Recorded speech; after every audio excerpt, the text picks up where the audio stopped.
Today, I will be talking about Live Through This by Hole. This is their second album. It was released on April 12, 1994. The album is celebrating 30 years. I remember this one very well. It was released shortly after the death of Kurt Cobain.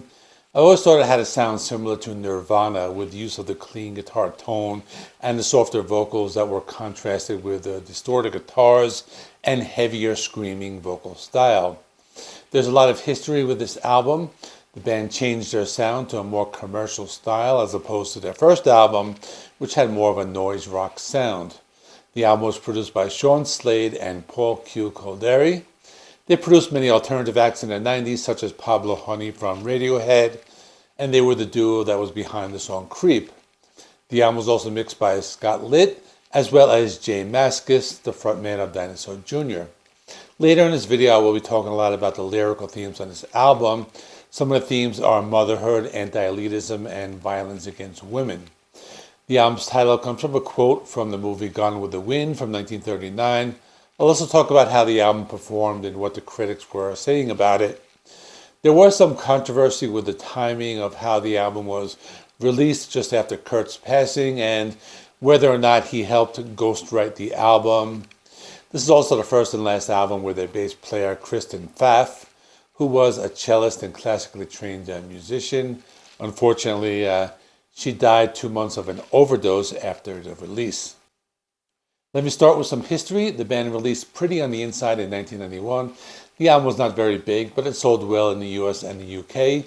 The band toured for this album in 1992, but after that tour, two of their members, drummer Caroline Rue and Jill Emery, left the band due to personal differences. The band then decided to hold auditions, and they recruited a new drummer named Patty Schemmel. At this point in time, they were living in Los Angeles, but after the 1992 Rodney King riots, they decided to move up north to Washington State, which was where Courtney Love's husband, Kurt Cobain, was living at the time. They then started to prepare for the new album. It was at this time when they negotiated a new record deal with Geffen Records in 1992. They signed a deal for 7 records with a subsidiary called DGC Records. Supposedly they were given $1 million advance and a higher royalty rate than Nirvana. They recorded a few demos in Rio de Janeiro, Brazil. This was around the same time that Nirvana was recording In Utero. It was also at the same studio where Nirvana was recording, and both bands were recording around the same time. The official recording process began at Triclops Sound Studios in Georgia. The studio was recommended by the Smashing Pumpkins, who recorded Siamese Dream at that same place. According to the team, they spent the entire time writing songs. Kurt Cobain even visited the studio at that time and recorded some backing tracks on the songs Asking For It and Softer Softest. They also had a guest musician who did some backing vocals named Dana Kletter. They said that her vocals on Doll Parts really made a difference. The album cover is very iconic. The woman on the cover is Leilani Bishop, who was a fashion model. She's dressed as if she were in a beauty pageant. She has a tiara and a bouquet of flowers. Her face has mascara running down it. The band's logo was also reminiscent of the Barbie logo. The back cover shows a picture of Courtney Love as a child in Oregon. The album was dedicated to Joe Cole, who was a roadie for Black Flag and the Rollins Band. He was shot to death in a robbery after attending a Hole concert. The album debuted at number 55 on the Billboard 200. It only peaked at number 52. The album has currently sold over 2 million copies worldwide. After the album was released, there were rumors that many of the songs were ghostwritten by Kurt Cobain. Courtney Love denied this by saying that the lyrics were obviously from a woman. Many people also said that this was because the sounded as if they could have been Nirvana songs with a musical style that I described in the beginning of this video. So I would say that Kurt didn't write any of this music, but you can hear his influence. There's definitely a Nevermind influence on this album. But most of the critics gave this album a lot of praise. I didn't see any negative reviews from major publications. Although I learned something in my research, there's a subgenre of grunge called foxcore, which was meant for the number of all-female or mostly female grunge bands in the mid-90s. This included this band, L7, Veruca Salt, and many others. The opening track is called Violet. The song is about Courtney Love's relationship with Billy Corgan from Smashing Pumpkins. The music video featured a 1920s era strip club with burlesque dancers and had Courtney Love pole dancing, which apparently was still like from that time period. I listened to the song again and I read a lot of comments from the YouTube video.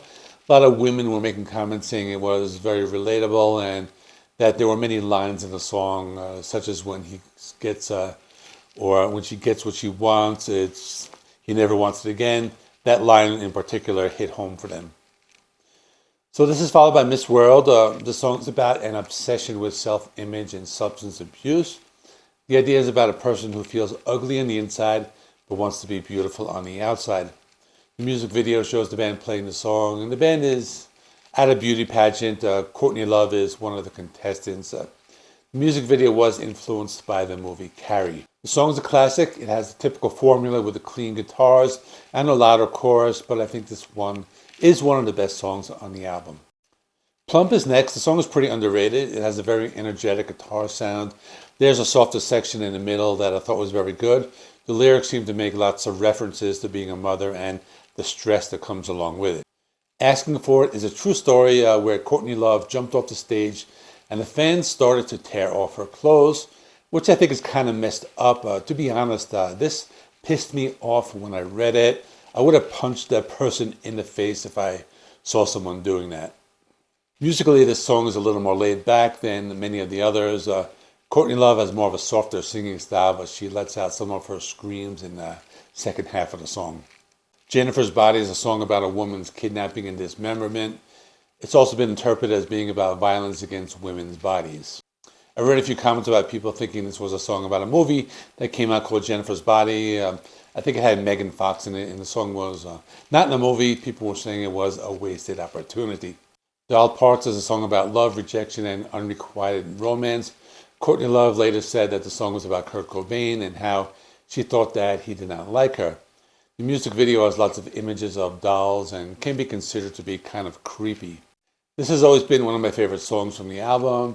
It was one of the softer songs, but I think this one really stands out as being one of the best. Credit in the Straight World is a cover song originally by Young Marble Giants, a post-punk band back in 1980. When this album came out, I used to listen to it all the time. I never knew it was a cover song, but now that I do know, I think I appreciate it a little more. You can definitely hear that early 80s post-punk sound, and I like the song a lot more now. Softer Softest was about Courtney Love, who said that she used to be the girl that smelled like pee, so it was an autobiographical song. I've always liked this song. I guess when it first came out, I didn't pay much attention to the lyrics, but now that I'm revisiting it and reading the lyrics, they are very deep and emotional. She Walks on Me is one of the heavier or more punk rock sounding songs. I read a lot of comments comparing it to Nirvana's Aneurysm, and I guess you can hear some comparisons to it, but it's really, it's a good song. It shows that the band can go hard, they can play more of a punk rock style, and I like this song a lot. The next song is called I Think That I Would Die. This is another song that I've always liked. I never paid much attention to the lyrics when I first listened to this album, but the lyrics are very deep. They're about her feelings being a mother and a drug addict. The lines hit very hard, saying there's no milk and I want my baby. I guess if you look into the lyrics, you can see that song is very deep. The next one is Gutless. This is a pretty good deep cut. I thought it was very Nirvana sounding. Sounded like something that could have been on the Nevermind album. It's still a good song and I like it a lot. Rockstar Olympia is the last song. So with this song, I think there was some kind of printing error. They wanted to end the album with a song called Rockstar, and then he changed it, they ended it with Olympia, and they kept the title or something of that nature. But it's a song that makes fun of the riot girl scene from Olympia, Washington, but it's still a very good song. Overall, this is a very good album. When this one came out, I bought it on cassette. I used to listen to it all the time. It was one of my most played albums from 1994 and one of my favorites. I went back to listen to it. I hadn't listened to it for a while, and it still holds up very well. Let me know in the comment section what are your thoughts on this album. Check out this video right here, talking about Nirvana. Thanks for watching. Please like this video. It helps me with the YouTube algorithm. Please subscribe if you have not already. I do rock and metal reviews, rankings, and more. Thanks for watching. I'll see you in the next one.